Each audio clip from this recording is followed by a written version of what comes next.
Bonjour à tous et meilleurs vœux en cette nouvelle année. Nous recevons aujourd'hui Guillaume Lurton, spécialiste en sociologie et professeur à l'IE de Poitiers. Guillaume, bonjour. Bonjour. Dernier podcast du Praxis 3 et non des moindres. Nous allons parler de votre article « Incarner le moment à venir dans l'instant présent ». Vous dites dans ce dernier que la métaphore du manager en chef d'orchestre est courante. Pourquoi ? Alors, utiliser la métaphore du chef d'orchestre pour dire que le manager est un chef d'orchestre qui synchronise ses équipes, qui permet à tout le monde de réaliser un travail commun, c'est quand même quelque chose qu'on entend assez fréquemment. C'est pas un résultat au sens scientifique du terme, c'est plus un constat qu'on regarde dans les médias, dans les ouvrages de management, voire même dans tout ce qui est du domaine des conférences. Il y a pas mal de conférenciers en fait qui exploitent ce filon des chefs d'orchestre qui donnent des conférences sur le leadership, qui vont ou alors faire du team building autour des questions de la direction de chœur ou d'orchestre. Et puis finalement, même moi, en fait, je l'exploite ce filon puisque je l'utilise en cours. J'emmène des étudiants de GRH, en master GRH. On va au conservatoire pour travailler avec des étudiants en direction de chœur. Et puis je donne des conférences aussi de temps en temps dans lesquelles je fais ce parallèle entre chef d'orchestre et manager pour voir ce que le chef d'orchestre, la direction musicale, plus spécifiquement en fait la direction de chœur peut nous apprendre du leadership et du management. Inconsciemment, les musiciens imitent-ils leur chef ? Ça, c'est l'idée qu'on a souvent quand on pense leadership. On a toujours cette idée du leadership qui doit être irréprochable parce que justement, il va y avoir ce forme d'émulation, d'imitation de la part des personnes qui le suivent.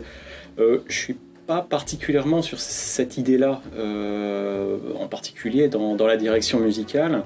Un musicien n'imite pas son chef parce que son chef justement ne joue pas de musique. C'est ça une spécificité et qui nous apprend des choses sur le chef d'orchestre. C'est des choses que j'ai entendues quand je faisais du terrain sur ces questions de direction. Les chefs d'orchestre me disaient c'est bizarre d'être chef d'orchestre parce que le chef d'orchestre c'est quand même le seul musicien qui est un musicien silencieux.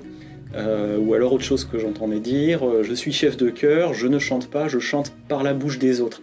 Et donc en fait, à partir du moment où le chef est silencieux, le but n'est pas d'être imité.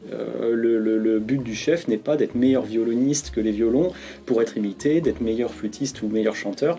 Le rôle du chef, c'est autre chose, c'est d'arriver à mobiliser, à coordonner.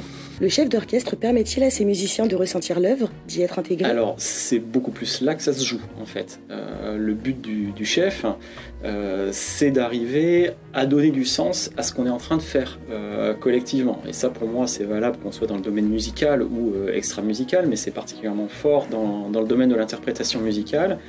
Le rôle du chef, c'est de donner du sens à l'œuvre qu'on est en train de construire collectivement. Alors ça se fait par plusieurs manières. Alors quand on dit que le chef est un musicien silencieux, par derrière, l'interlocuteur qui m'avait dit ça avait ajouté il se rattrape bien en répétition. Donc effectivement, il y a tout le travail de préparation en amont, dans lequel là le chef parle beaucoup et qu'est-ce qu'il va dire ? Il va justement expliquer dans quel esprit il conçoit l'œuvre, donc comment est-ce que on va l'interpréter, quelle spécificité on va mettre dans notre interprétation. Donc voilà, il donne du sens. Et puis ensuite, il y a tout ce qui se joue dans la dimension la plus visible de la direction, à savoir le moment de l'interprétation, où là, justement, le chef est silencieux, mais il y a cette débauche de gestes qui est souvent assez fascinante. D'ailleurs, c'est souvent ça qui revient quand on comprend pas trop ce qui se passe dans la direction musicale.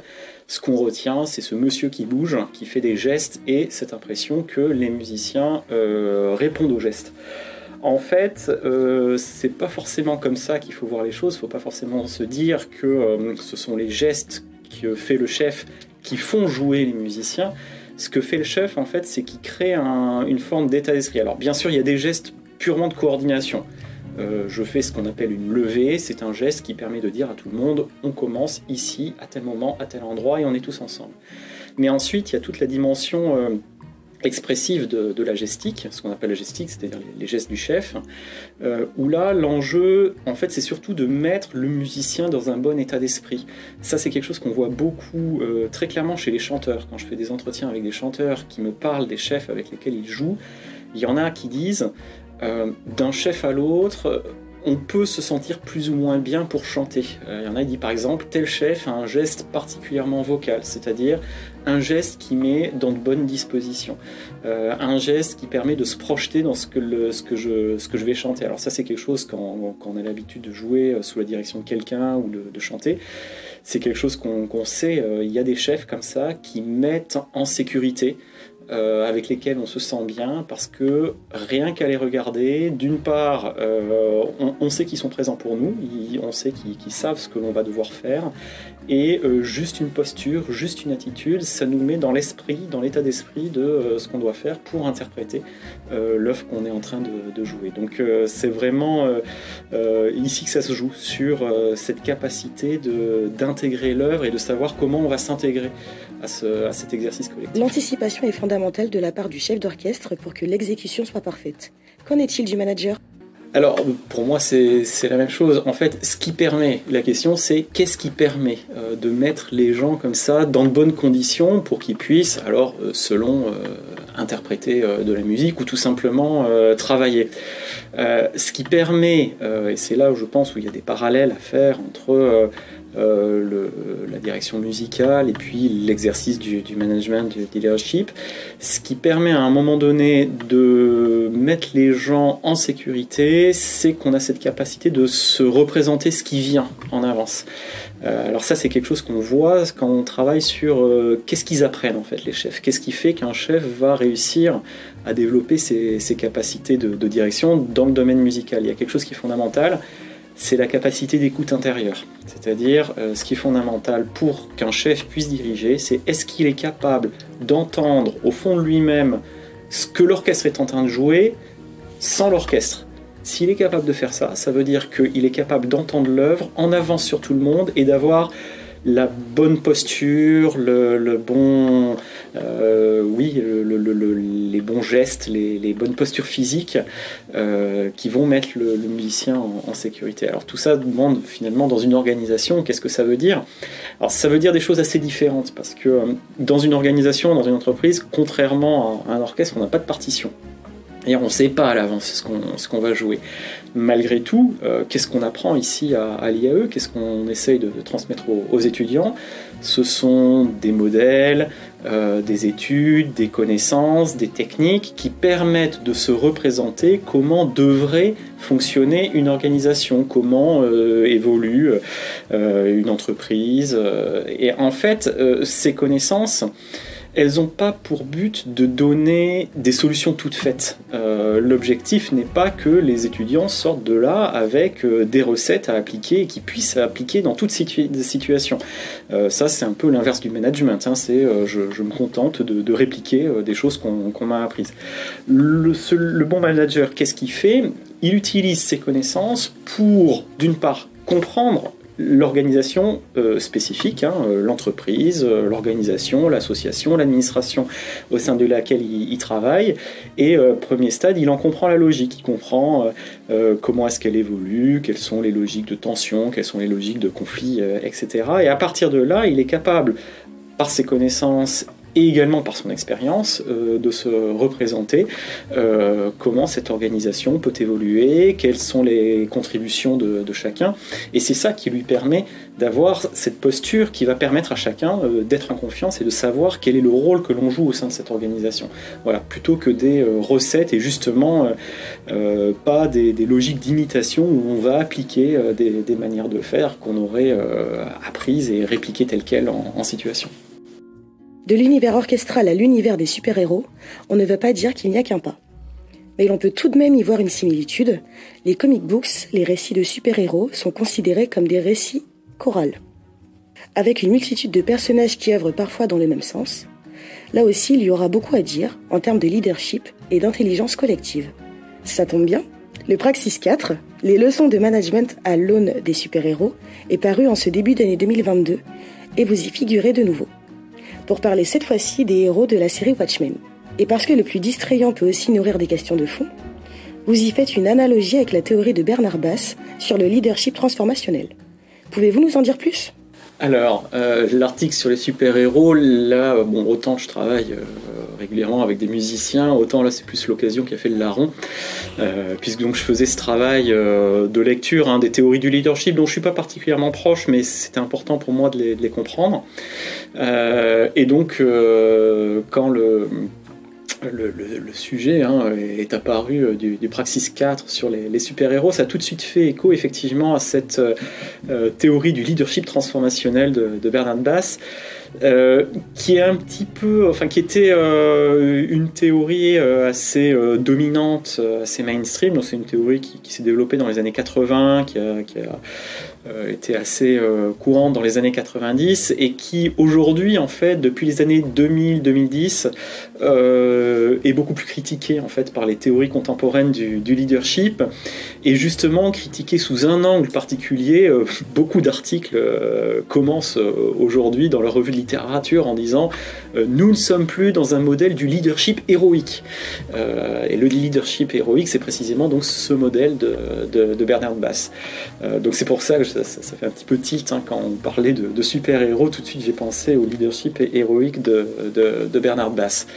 Alors ce leadership héroïque, pourquoi est-ce qu'on parle de leadership héroïque? Parce que ça fait partie des courants sur le leadership qui sont assez à la fois centré sur l'individu et en même temps assez normatif. C'est-à-dire que les théories de Bass, l'argument du leadership transformationnel, c'est de dire les leaders qui ont un rôle réel, efficace dans leurs organisations, sont les leaders qui ne cherchent pas à rentrer dans des logiques de transaction, de négociation avec leurs subordonnés, mais sont les leaders qui sont capables justement de transformer les collectifs et d'imposer leur propre patte, avec l'idée que derrière cette notion de transformation, on va pouvoir identifier les facteurs de leadership transformationnel qui permettent à certaines individualités d'avoir ce caractère transformationnel sur le groupe.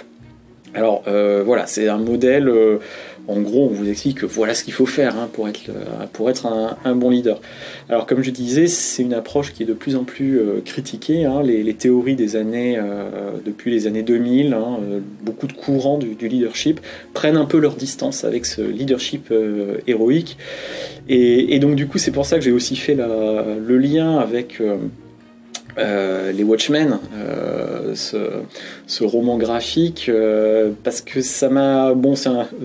d'une part, c'est un roman graphique que j'apprécie pas mal, c'est un des premiers exemples de comics que j'ai découvert quand je vivais aux États-Unis. Et justement, ce récit de super-héros est assez intéressant parce que finalement, il est contemporain des premiers écrits de Bass. Et quand on le lit, en fait, on retrouve pas du tout les dimensions héroïques que Bass prône dans ses théories du leadership. Au contraire, les super-héros dans Watchmen sont quelque part des anti-héros. Ils sont fragiles, ils ont des problèmes psychologiques. Il y en a qui sont des fascistes finis.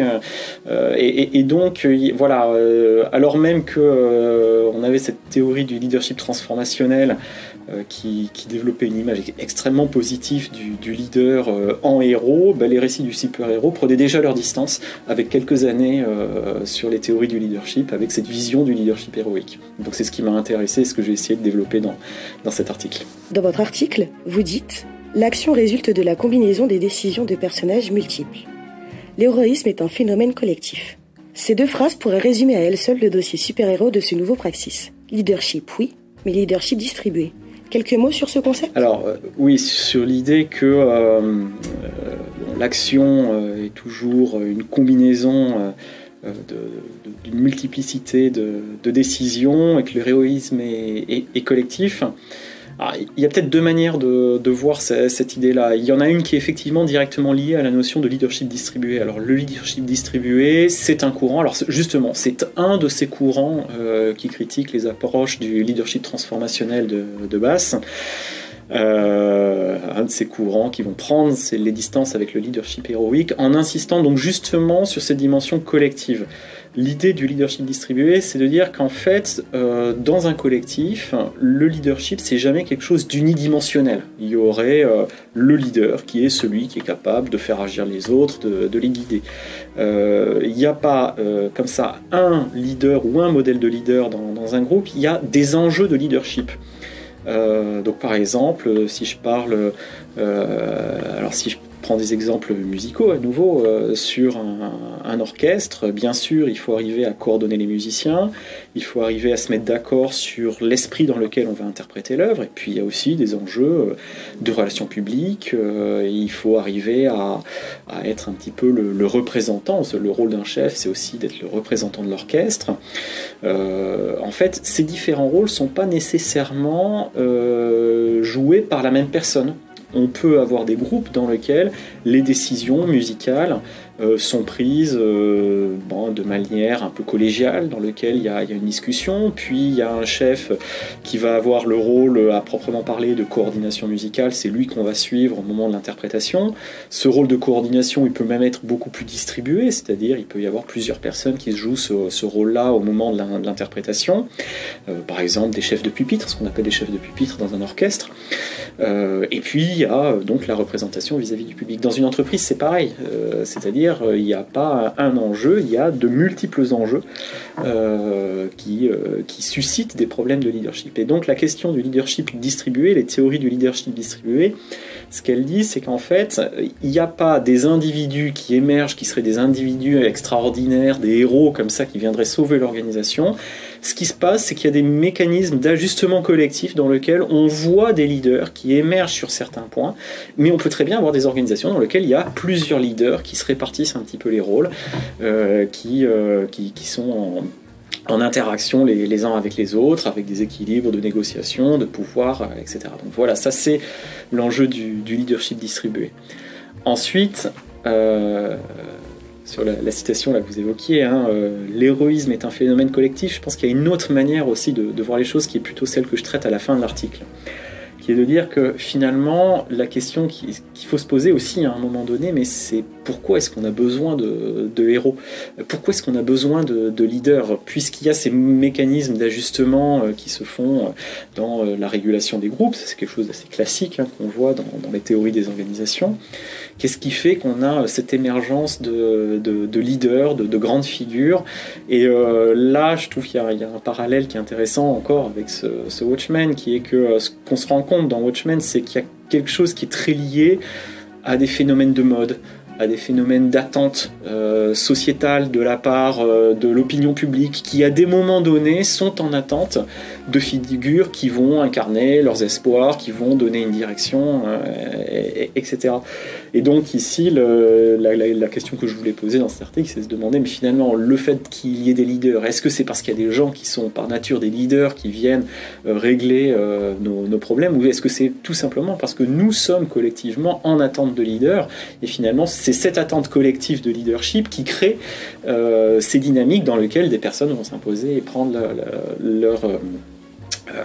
prendre l'ascendant sur un groupe. Donc ici, il y a peut-être une réflexion à avoir, se demander d'une part si on a besoin de leaders et si oui, si on a vraiment besoin de leaders, de quel type de leader est-ce qu'on a besoin ? Est-ce qu'on a vraiment besoin de héros solitaires qui apparaissent, qui viennent comme ça pour sauver la collectivité, ou est-ce qu'on a besoin de leaders peut-être un petit peu plus humbles, un petit peu plus normaux, et c'est aussi ce point que j'apprécie dans Watchmen, c'est qu'on a des héros qui finalement sont très normaux, avec leurs problèmes, avec leur tard, et je pense que c'est un angle d'attaque intéressant pour comprendre le leadership, c'est d'arriver à comprendre dans quelle mesure est-ce que les leaders sont en définitive des personnes normales.